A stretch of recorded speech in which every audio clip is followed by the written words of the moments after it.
शिव पार्वती की अमर कथा। शिव पुराण में मृत्यु से लेकर अजर अमर तक के कई प्रसंग हैं, जिनमें एक साधना से जुड़ी अमर कथा बड़ी रोचक है, जिसे भक्तजन अमर तत्व की कथा के रूप में जानते हैं। हर वर्ष हिमालय में अमरनाथ, कैलाश और मानसरोवर तीर्थ स्थलों में लाखों श्रद्धालु पहुंचते हैं, सैकड़ों किमी की पैदल यात्रा करते हैं। क्यों? यह विश्वास यूं ही नहीं उपजा। पौराणिक मान्यताओं के अनुसार अमरनाथ की गुफा ही वह स्थान है जहां भगवान शिव ने पार्वती को अमर होने के गुप्त रहस्य बतलाए थे।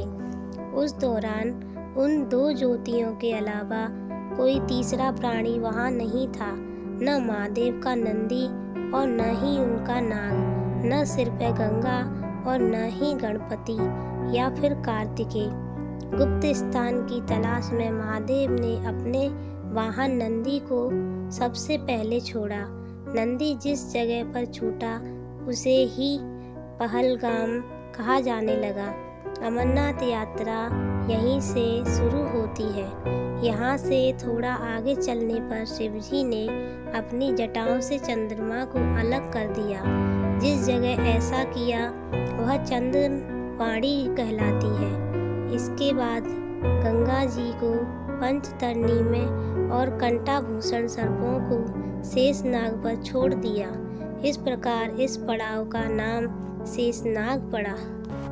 अमरनाथ यात्रा में पहलगाम के बाद अगला पड़ाव है गणेश टॉप। मान्यता है कि शिव ने एकांत की तलाश में इसी स्थान पर अपने पुत्र गणेश को छोड़ा था। इस जगह को महागुणा का पर्वत भी कहते हैं। इससे आगे महादेव ने पिस्सू नामक कीड़े को भी त्यागा था। उस जगह को पिस्सू घाटी कहा जाता है। इस प्रकार महादेव ने अपने पीछे जीवनदायिनी पांचों तत्वों को स्वयं से अलग किया।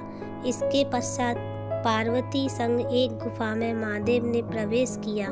कोई तीसरा प्राणी यानी कोई व्यक्ति, पशु या पक्षी गुफा के अंदर घुसकर कथा को न सुन सके, इसलिए उन्होंने चारों ओर अग्नि प्रज्वलित कर दी। फिर महादेव ने जीवन के गूढ़ रहस्य की कथा शुरू कर दी। कहा जाता है कि कथा सुनते सुनते देवी पार्वती को नींद आ गई। महादेव को यह पता नहीं चला, वह सुनाते रहे। उस समय दो सफेद कबूतर कथा सुन रहे थे और बीच बीच में गूं गूं की आवाज निकाल रहे थे। महादेव को लगा कि पार्वती सुन रही हैं। दोनों कबूतर सुनते रहे। कथा समाप्त होने पर महादेव का ध्यान पार्वती पर गया तो उन्हें पता चला कि वे तो सो रही हैं, तो कथा कौन सुन रहा था। उनकी दृष्टि उन कबूतरों पर पड़ी तो महादेव को क्रोध आ गया। वही कबूतर का जोड़ा उनकी शरण में आ गया और बोला, भगवान, हमने आपसे अमर कथा सुनी है।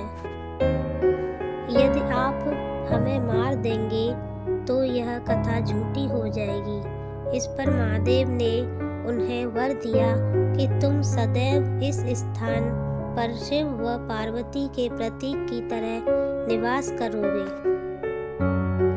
अंततः कबूतर का यह जोड़ा अमर हो गया और यह गुफा अमर कथा की साक्षी हो गई। इस तरह इस स्थान का नाम अमरनाथ पड़ा। मान्यता है कि आज भी इन दो कबूतरों के दर्शन भक्तों को होते हैं।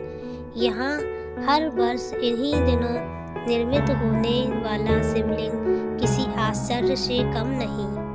हर हर महादेव। ऐसी ही कुछ कहानियाँ सुनने के लिए हमारे इस कहानी को लाइक और सब्सक्राइब करें।